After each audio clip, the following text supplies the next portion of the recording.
Explosions, huge flames, and thick, heavy smoke. Viking pools in Midland County now gone.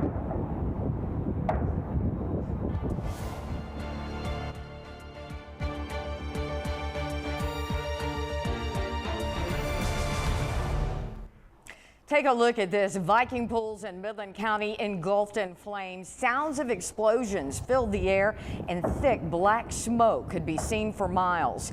All this only hundreds of feet away from truckers at the Pilot truck stop and an RV camp right off I-20 and FM 1788. While many stopped to gawk and take video and pictures, it wasn't long before they started taking off. Sheriff's deputies swooped in, then they were forced to leave. This is the Midland County Sheriff's Office. To all residents and bystanders, please evacuate the area at this time. I gotta get out of here right away, just in case. Truckers, people in RVs and campers could not get out fast enough. Tonight, we start with breaking news just a few blocks away from the NewsWest 9 TV station. A massive fire you probably saw from the highway this evening. Tonight, it is a developing situation. But what we know is that Viking Pools off I-20 was the source of the blaze. It sits just west of the Pilot truck stop. Now, we've got Jonathan Polasic on scene to try to explain a little more about what's going on tonight. Jonathan, what have you learned? Good evening, Crystal. Here's what we know so far about this fire. According to the fire marshal, Justin Bunch, he tells me that Viking Pools caught fire right around 7:45 earlier this evening. Now, crews from all over Midland and Ector County, they joined in to fight this fire and evacuate nearby businesses and an RV park. Now, so far, no injuries have been reported, but there are concerns about the smoke that's billowed up from this fire, even as the smoke has been pushed down to this point in time.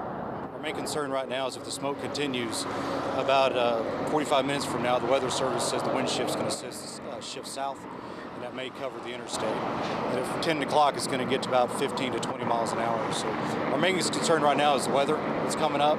But looking behind me, it looks like they got a pretty good knockdown, so hopefully it won't be an issue.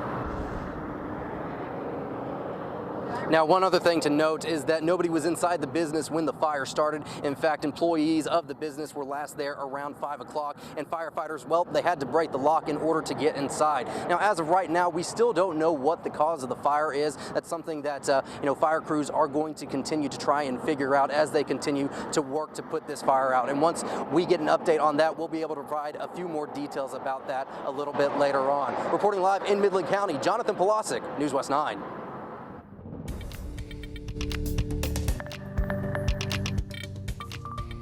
Well, wind speed and direction is always an important factor when dealing with fire. And here's a look right now outside on our Premier Fence sky cam. You can still see that, Anthony. Yeah, just a little bit earlier, about an hour ago, you saw quite a bit of smoke there on the sky cam. And the wind, like you said, super important. So let's go ahead and take a look at our wind gust tracker. And as we take a look right here, this is about an hour ago, 9 o'clock. The wind was coming in from the west, from west to east, and that's why the smoke was going from west to east. Now we're about to see a shift in that wind direction, just like this. As we go towards 11 o'clock, midnight tonight, that wind is going to go from south to north, and that's the new direction of where that smoke is going to go to, and firefighters may have to deal with that wind direction shift over the next hour or so.